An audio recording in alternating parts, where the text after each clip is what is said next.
Je tiens quand même à le préciser.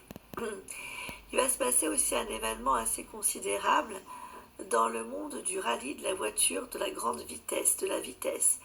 Rallye, ça peut être des concours de moto, de rallye de voiture, etc. C'est quelque chose qui arrive brutalement, ça peut même être accidentel. Je canalise le mot accidentel. Par rapport à la trahison. Malheureusement, ma prédiction a eu lieu concernant le Dakar 2026. Le pick-up Santana s'est envolé dans les airs dans un spectaculaire tonneau.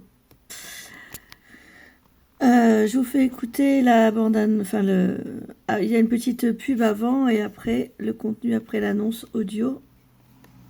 Je vous le fais écouter. Être assurément humain, c'est s'engager dans des relations durables. Pour bien démarrer l'année, GMF vous offre 2 mois de cotisation pour la souscription d'un contrat d'assurance auto. Et ce, jusqu'au 31 mars. GMF, assurément humain. Conditions de l'offre sur gmf.fr.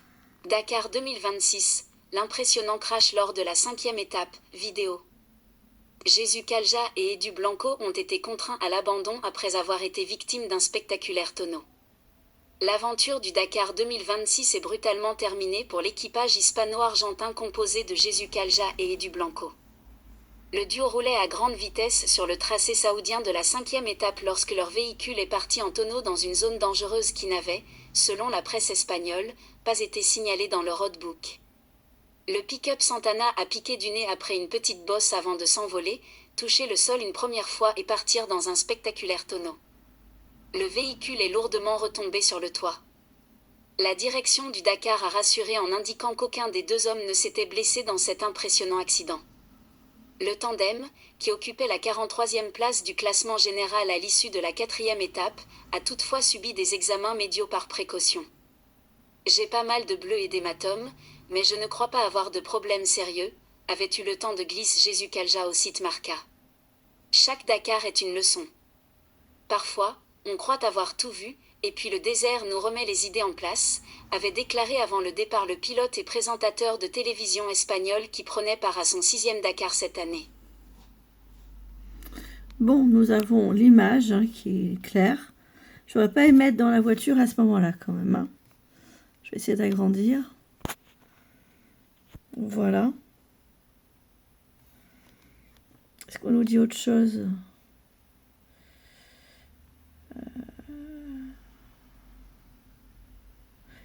On en parle aussi sur Facebook. Hop.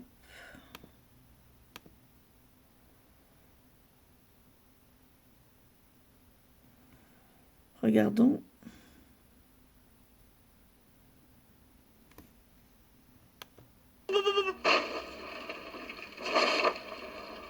هذا المتوقع هذا المتوقع هذا المتوقع خلص الدنيا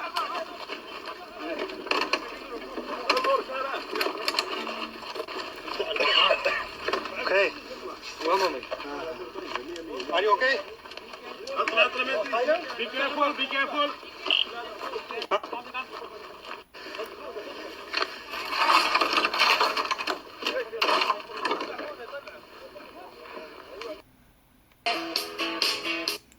Bon, eh bien, j'aurais préféré me tromper. J'aurais préféré me tromper. Je vous dis à très bientôt pour de prochaines vidéos. Prenez soin de vous. Merci de votre confiance. Merci de vos commentaires, de vos soutiens à chaque fois. Quand j'ai des flashs comme ça, c'est assez clair au niveau des photos. C'est sous forme d'image. Et là, je voyais de la vitesse. C'est un accident, en fait, mais quelque chose de brutal. Et au départ, j'avais vraiment eu le rallye. Après, j'avais parlé de voiture et de moto. Mais je vous ai fait écouter le moment de la vidéo où j'en parle parce que les premières sensations que j'avais eues, c'était lors d'un rallye quand même. Et ça s'est passé un petit mois après. Prenez soin de vous. Je vous dis à très bientôt pour de prochaines vidéos.